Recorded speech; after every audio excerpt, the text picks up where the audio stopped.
At my mom's birthday, my nephew said, "Grandma says you're only invited because you pay for stuff." Then he tossed cake at my dress. Everyone laughed. That night, I stopped the $12,200 payment that covered their rent for good. Coming to my mom's birthday party was the worst decision I've made in years. And that's saying something because I've made some truly bad ones when it comes to my family. Like co-signing a car loan for my stepdad that he stopped paying 6 months in, or covering my sister's rent when she couldn't deal with her ex anymore and needed to move out on a week's notice. But this one topped everything. It started 2 weeks earlier when my mom called me while I was at work. She didn't ask how I was. He never does. She launched right into birthday plans, said she wanted to do something simple and sweet at home. Her kind of simple meant I'd be covering the cost of the cake, catering, drinks, decorations, and yes, her rent. I said I'd think about it. She said, "Oh, good. I already told everyone you'd be handling it." That was the end of the conversation. I should have said no. I really, really should have. But when you grow up being the reliable one, the successful one, the one who doesn't scream or cry or fall apart, you get used to quietly swallowing things down and wiring money on autopilot. So I did it. I bought the cake she wanted. Custom red velvet with cream cheese icing, her favorite.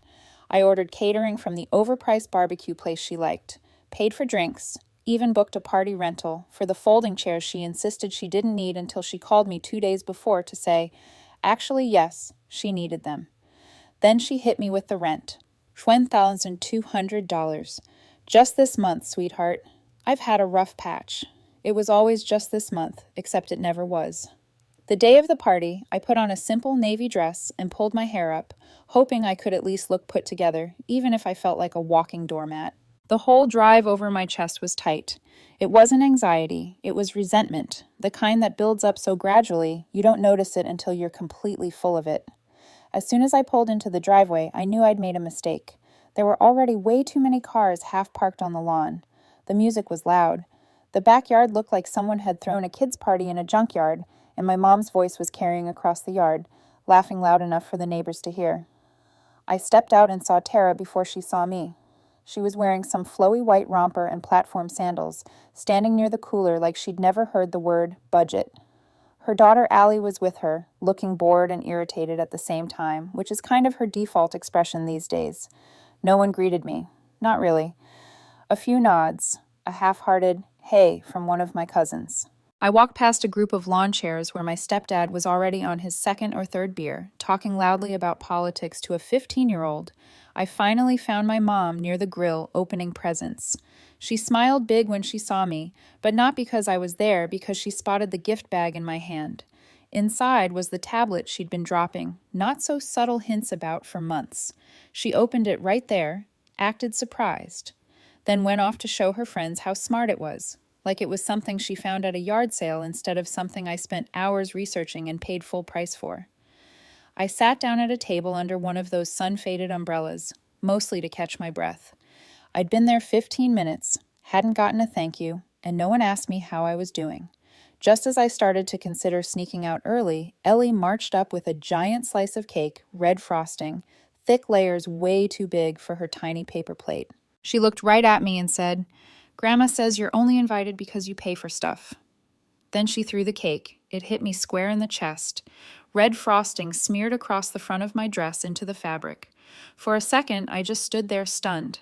And then I heard it. Laughter. First hers, then someone else's, then more. I turned and saw my mom actually laughing. She waved a hand like it was cute. Tara didn't say a word. She didn't scold Ellie, didn't even look in my direction. My stepdad lifted his beer like it was some kind of toast. I just walked inside. The bathroom was tiny and smelled like old candles and mildew, but it was the only place I could be alone. I used a lot of paper towels and cold water to clean off the worst of the frosting. It didn't matter. The dress was ruined. I sat down on the edge of the tub, hands in my lap, and just breathed. I wasn't going to cry. I was done crying over them. But something inside me shifted like a switch flipped. When I got home that night, I didn't call anyone. I didn't send a passive-aggressive text. I didn't try to make them feel bad. I just opened my banking app, went into my recent transfers, and canceled the $12,200 payment. I stared at the screen for a moment. Then I clicked block on my mom's number. The next morning, she called me 4 times. I didn't answer. Later that week, the landlord called her, and for the first time in years, I didn't feel guilty. I felt free. The first sign that things were about to spiral came just hours after I canceled the rent transfer. My mom texted me early in the morning like nothing happened. "Morning, sweetheart. Can you double check the rent payment? I think something glitched." She always did that. Played dumb like it was some innocent mix-up. Not her fault. Never her fault. By lunchtime, she dropped the act. "Why didn't the rent go through? This isn't funny. I already told the landlord." Then the guilt trip started. I've been struggling. I raised you. I gave you everything. I needed you just this one time. One time. That line made me laugh out loud. I could have printed my bank statements and highlighted every one time over the last 6 years. Each time she swore it was the last. Each time I gave in, I didn't respond. Not because I was trying to be dramatic, but because I was tired. That deep soul level tired you get when you finally realize someone isn't confused or in crisis. They just don't care. They expect, they take, and they punish you when you stop handing things over. The texts kept coming. "I can't believe you do this to me after everything I've done for you. You let your niece humiliate you, and now you're taking it out on me." She still hadn't apologized for the cake, still hadn't addressed the fact that she stood there and laughed when her granddaughter humiliated me in front of 24 people. 2 days later, Tara texted. Not even a full sentence. Just, "So you're not doing the rent this month?" That was it. Not a single mention of what happened. No. "Hey, I'm sorry about Ellie." Just a cold, flat message like I was an employer who'd forgotten to run payroll. I didn't answer. I left it sitting in my inbox unread, even though I'd definitely read it. On day 4, I got a phone call from an unknown number. I don't usually pick those up, but I was waiting for a call back from my vet, so I answered. It was my stepdad. He started casual like we were pals catching up, just how I was, talked about the weather. Then without missing a beat, he slid right into it. "Your mom's really torn up, Tammy. You've got her stressed to the point of getting sick." I said nothing. "You need to do right by her. She's your mother. She gave you life." That line, that stupid, heavy, manipulative line, the same one my mom always used when she wanted me to ignore my boundaries. As if giving birth to me in a hospital nearly 35 years ago meant she had a permanent pass to emotionally bankrupt me. He kept going. Said my mom hadn't been eating, that she was crying, that she was humiliated because she had to ask the landlord for an extension. Like that was somehow my fault. She didn't deserve this, he said. And that's when I laughed. Not out loud, but inside. It was the kind of laugh you get when something finally clicks. Like when you realize the game's been rigged from the start and you've been playing fair for nothing. I hung up. No goodbye, no explanation, just ended the call and blocked his number without blinking. 2 hours later, my mom showed up at my apartment. I live in a secured building, so she must have followed someone in or waited by the front door until someone opened it. I saw her through the peephole in a floral shawl and her sickly face on like she was some Victorian widow. She knocked for 15 minutes, alternating between polite knocks and loud pounding. At one point, she called out my name. I didn't open the door. I didn't even move. I stood there in complete silence, listening to her demand entry into a life she'd never respected. She finally left. I thought maybe, finally, it would stop, but then she took it public. A friend texted me a screenshot from a local Facebook group. My mom had posted a sob story, something about being abandoned by a family member she trusted and facing eviction because of a betrayal. She didn't name me directly, but she didn't have to. Anyone who knew us knew who she was talking about. In the comments, people offered sympathy. One woman even said she was going to pray for her. Another asked, "Is this the daughter who works in tech?" And that was when I realized how far she was willing to go. She didn't care that she was airing our private mess to strangers. She didn't care about burning bridges. He just wanted to win. I didn't reply to the post. I didn't call her out or post receipts. I just watched it all unfold, quietly deleting anyone who shared it with me. Let her build her fantasy. But the silence didn't last. About a week after the party, my phone rang. "Who is Tara?" I almost didn't answer, but something told me to pick up. She didn't sound angry. He sounded tired. She said Ellie had been asking where I was, why I hadn't come over, why I didn't call anymore. Then she said the one thing I didn't expect. Mom told her you don't love us anymore. That hit harder than I wanted it to. She kept talking, said things had been bad at home, that our mom was unbearable, that our stepdad was worse, that she couldn't take it anymore. I need to get out, she said. I'm trying. I really am, but I don't have the money. I said nothing for a long time. Then she added, I told Ellie what happened at the party. I told her it was wrong. I should have stopped her. I should have defended you. That wasn't okay. And for the first time in years, I heard it in her voice. Not defensiveness, not deflection, guilt. Then she asked the question I knew was coming. Can you help me? Just for a little while, until I can figure things out. I don't know why I said yes. Maybe because I remembered what it felt like to live under that roof. Maybe because I believed her or wanted to. I paid her deposit for a small apartment, covered groceries, and told her I'd help for 1 month. That was it. 1 month. She promised to explain everything to Allie, said things would be different now, that she finally saw Mom for what she really was, and for a moment, I let myself believe it. I didn't know it yet, but it was all about to fall apart again. For a few weeks, things were calm, suspiciously calm. Tara moved into a small 2-bedroom apartment on the east side. It wasn't fancy, but it was hers.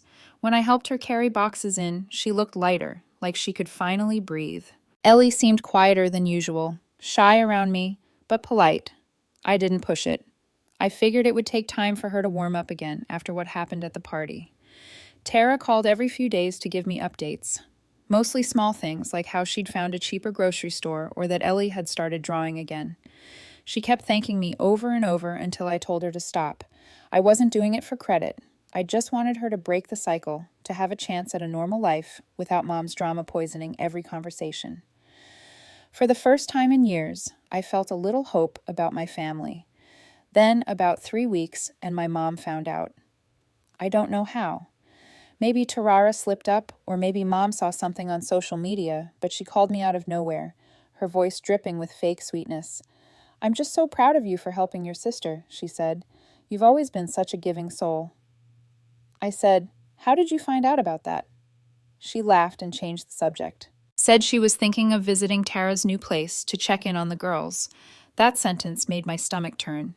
The last thing Tara needed was Mom marching in and pretending to be Mother of the Year. I told her not to. She pretended not to hear me. A few days later, Tara called, and I could tell something was wrong from the second she spoke. She came. She said she just showed up, walked right in like she owned the place, started going through my fridge asking who paid for what. Ellie was right there. It was humiliating. Apparently, Mom had gone on a full-blown guilt trip telling Ellie that I owed her grandma, that the only reason Tara had that apartment was because I finally decided to do the right thing. Then she accused Tara of turning me against her. Tara told me she kicked her out after 20 minutes. I didn't know whether to be proud or furious. A few days after that, I noticed a $2,000 charge on my credit card from a store in Mom's neighborhood. It was her. At first, I thought it was fraud. Then I saw the name on the transaction, Rita's Appliances. My mom's name was Retita. She'd used my card. I called her immediately. She didn't answer. When she finally texted back, all she wrote was, "Thank you, honey. You're such a blessing. I'll pay you back next month. Love you." I stared at the message for a full minute before it hit me. She wasn't even pretending anymore. She was bragging. I called again. This time she picked up. She sounded relaxed, like she knew exactly what she'd done. I said, "Did you use my card?" She laughed softly and said, "Oh, stop being dramatic. I thought it was your way of helping." Tara said, "You're doing well. You won't even miss it." And something in me snapped. I didn't yell. I didn't threaten. I just drove straight to her house. I didn't even put shoes on. Just grabbed my keys and went. She was sitting in her living room, TV blaring, a new microwave and coffee maker still in boxes beside her. When she saw me, she actually smiled. "Oh, Tammy, don't overreact." I walked right up to her and said, "You stole from me." She said, "You always overstate things. I raised you. I have a right to ask for help. Help is when I offer." I said, "Not when you take." Then I saw it. The receipt on the counter. She bought a flat-screen TV, too. That was it. The anger I'd been bearing for years just surfaced, clean and hot. I don't remember what words came out next. I just remember the sound of my voice louder than I'd ever heard it. I remember her eyes widening, her face tightening, the sudden flicker of fear when she realized I wasn't backing down this time. I told her she was done.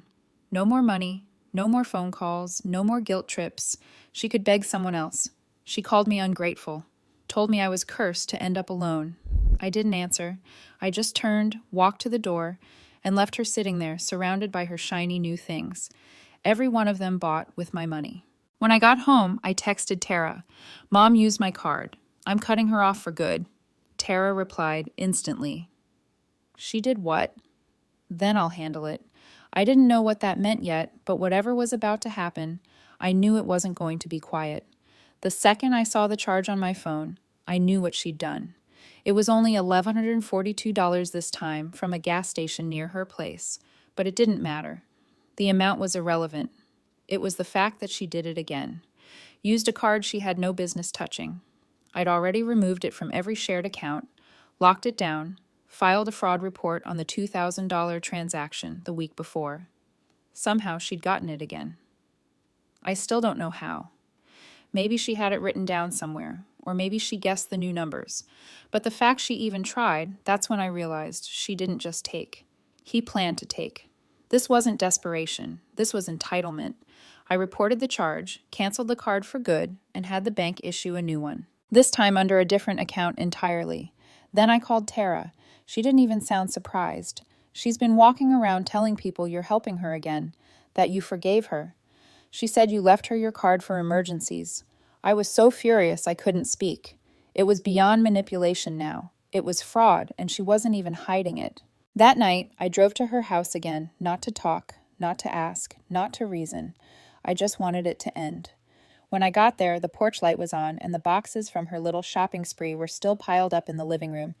She was at the kitchen table, scrolling on her phone with a Diet Coke in front of her, like everything was perfectly normal. When she looked up, she smiled. "Oh, Tammy, before you say anything..." I didn't let her finish. I walked straight to her, pulled the phone out of her hand, and opened her texts. Right there, in plain sight, were screenshots she'd sent to one of our aunts. She was bragging about how she'd gotten back in and that I'd learned my lesson. One of the messages literally said, "You always have to let them throw their tantrum." Then wait, they come crawling back. He saw me reading it. She reached for the phone. I stepped back. Then she said something so smug, so shockingly bold, it didn't feel real. "I thought you'd be proud. You always wanted me to learn to handle things myself." Something inside me snapped. Not in a dramatic way, just clean, quiet, final. I walked over to her, grabbed her by the armrest of the chair she was sitting in, and yanked it just hard enough for her to stumble. She stood up, furious, started yelling that I was insane, ungrateful, abusive. I grabbed her by the hair. Not hard, just enough to get her attention. Enough to let her know I wasn't playing anymore. She screamed, pulled back, shoved me, and I shoved her right back. She hit the counter and dropped her phone. It was the first time in my life I'd laid a hand on her. And I'm not proud of it, but I'm not sorry either. She stood there frozen, one hand on the counter, the other in her hair, like she couldn't believe I'd actually touched her. I didn't shout. I didn't cry. I just said, "You're done. Out of my life. Out of my accounts. Out of my future." And then calmly, I told her what I'd already done. I'd spoken to her landlord. I told him I wouldn't be paying anymore, that she was using my name. He'd been understanding. Apparently, I wasn't the first relative she'd thrown under the bus. She had 10 days to leave. She didn't say anything, not a single word, just stared at me like I'd flipped the script, and she didn't know her next line. I walked out and left the door open behind me. The next few days were quiet, almost too quiet. Then one morning, someone buzzed my apartment. When I opened the door, I saw Tara holding an envelope and a duffel bag. Behind her was Ellie, and behind her was my mom. She stood there on the sidewalk with a suitcase, wearing sunglasses, no makeup, and that same damn floral shawl she always used when she wanted to look frail. I looked at Tara. She handed me the envelope. She sold the TV, the microwave, the stupid blender she bought. "With your card, this is what's left." It was cash, crumpled bills. I counted it later. $478. Not even close to what she owed me, But honestly, it was more than I ever expected to see. Then Tara said something that caught me off guard. I told her to say goodbye. I blinked. Tara turned to her, arms crossed. Go ahead. My mom stepped forward a little. I'm going to Ohio, she said, to stay with Aunt Cheryl. I said nothing, she added. I guess I pushed too hard, so I didn't answer. I just looked at Ellie. She was holding a plastic folder with school papers. She didn't say anything, but when I looked closer, I saw something on the front, a drawing. Me, her, and Tara, all smiling. No grandma in sight. Then, completely unprompted, Ellie walked up to me and hugged me around the waist. I'm sorry about the cake, she said. I didn't know. I just thought it would make Grandma laugh. I knelt down and told her I forgave her, that none of it was her fault. She nodded. Mom told me everything. She said, we don't have to laugh when someone gets hurt just because someone else tells us to. And just like that, something clicked. Maybe this whole time I thought I was losing a family, but the truth was, I was finally getting a real one, a smaller one. But honest, I watched as Taryn and Ellie walked my mom to her rideshare. She didn't look back, not once. And for the first time in my entire life, I didn't care if she ever did. About 2 weeks after my mother left for Ohio, I got a voicemail. No warning, no missed calls beforehand, just one quiet, clipped message waiting in my inbox. It was her voice. No fake sweetness this time, no dramatics, no pity-seeking coughs. I'm in Ohio. Cheryl's place is small. She's not like you. She makes me wash my own clothes. I've been sleeping on the pullout. Just wanted you to know I'm okay. That's all. He sounded like someone who just learned what consequences feel like. I didn't call back. I forwarded the voicemail to Tara and deleted it without even saving the audio. And then for the first time in maybe my entire adult life, everything went quiet. No surprise charges on my card.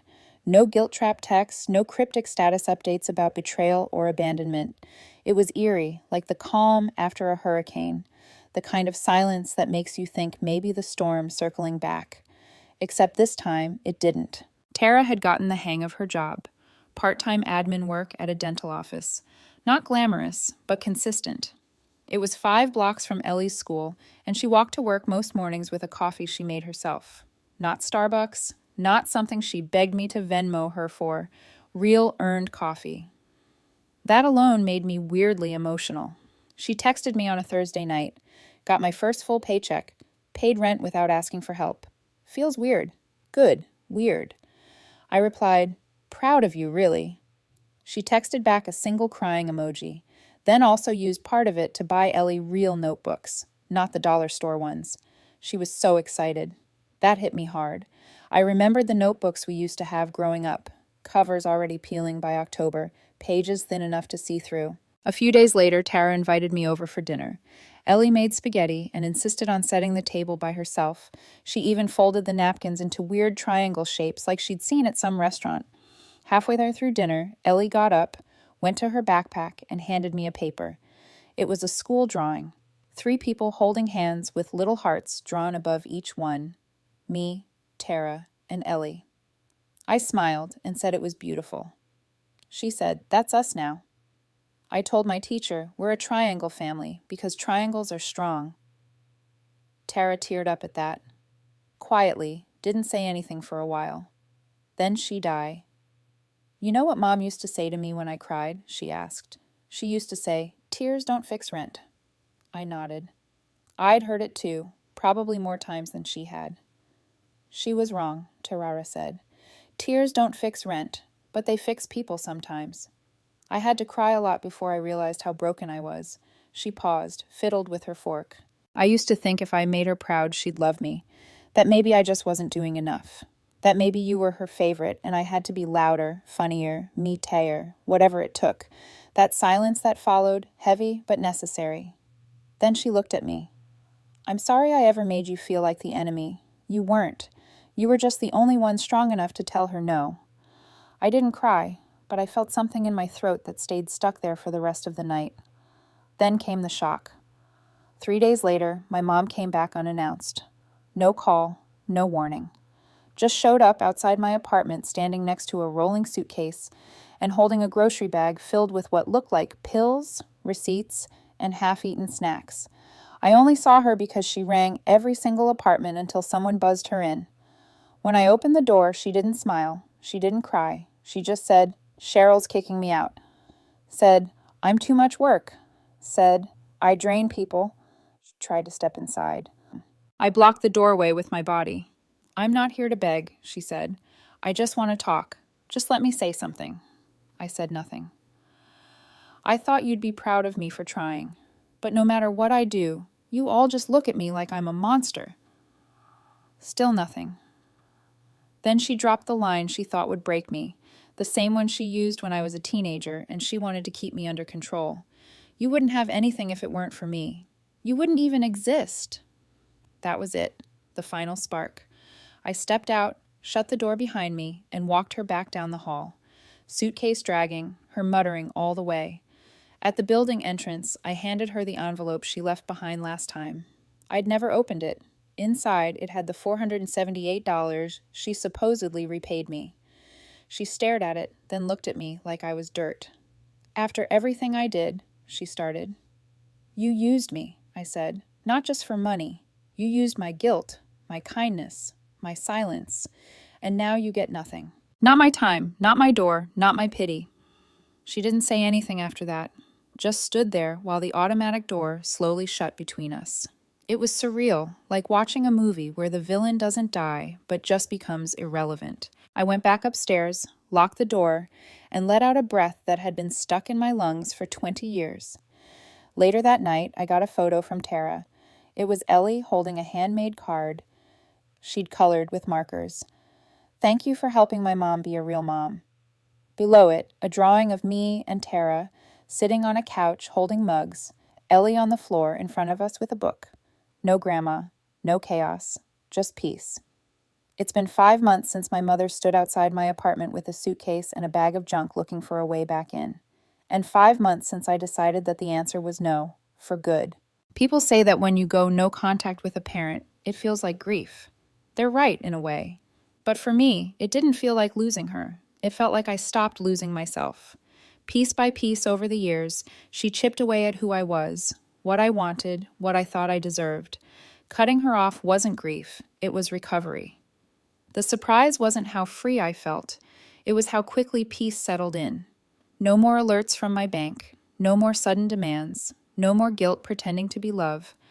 The only texts I got from family were from Tara, and those had shifted too. Not the kind that started with a request or a problem. Now she sent me pictures of Ellie's school projects or links to awful reality shows she knew I'd mock with her. One night, she even sent a blurry video of Ellie dancing in her pajamas to 80s music, screaming lyrics she clearly didn't understand. The change was subtle, but it was real. It was in the way Tara talked now, less defensive, more sure of herself. She didn't ask for permission to be proud of small things. She just was. The job at the dental office, she was still there. Her manager was training her to take on more hours. She'd started using words like schedule, stability, and savings account, and I think she meant them. Ellie adjusted too, faster than we expected. One Saturday morning, she called me. Not Tara, Ellie. She asked if I wanted to go to the park with them. When I got there, she ran up and handed me a little plastic bracelet she made, bright pink with beads spelling out my name. Tammy. Except she added a heartbeat at the end.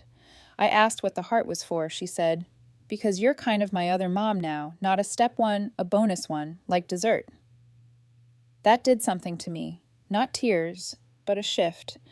Like my chest made room for something I didn't know it had space for. That night, we had dinner at Tara's place. Nothing fancy. Just baked chicken and frozen peas and some boxed mac and cheese Ellie begged for. We laughed about how gross it was, then finished the whole thing anyway. After Ellie went to bed, Tara and I stayed up sitting on the living room floor with mugs of tea, the TV still playing in the background. Out of nowhere, she said, "I haven't heard from her since she left town." I didn't have to ask who she meant.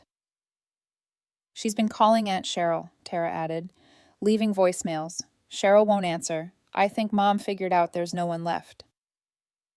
That part surprised me a little. Not that she was alone, that she knew she was.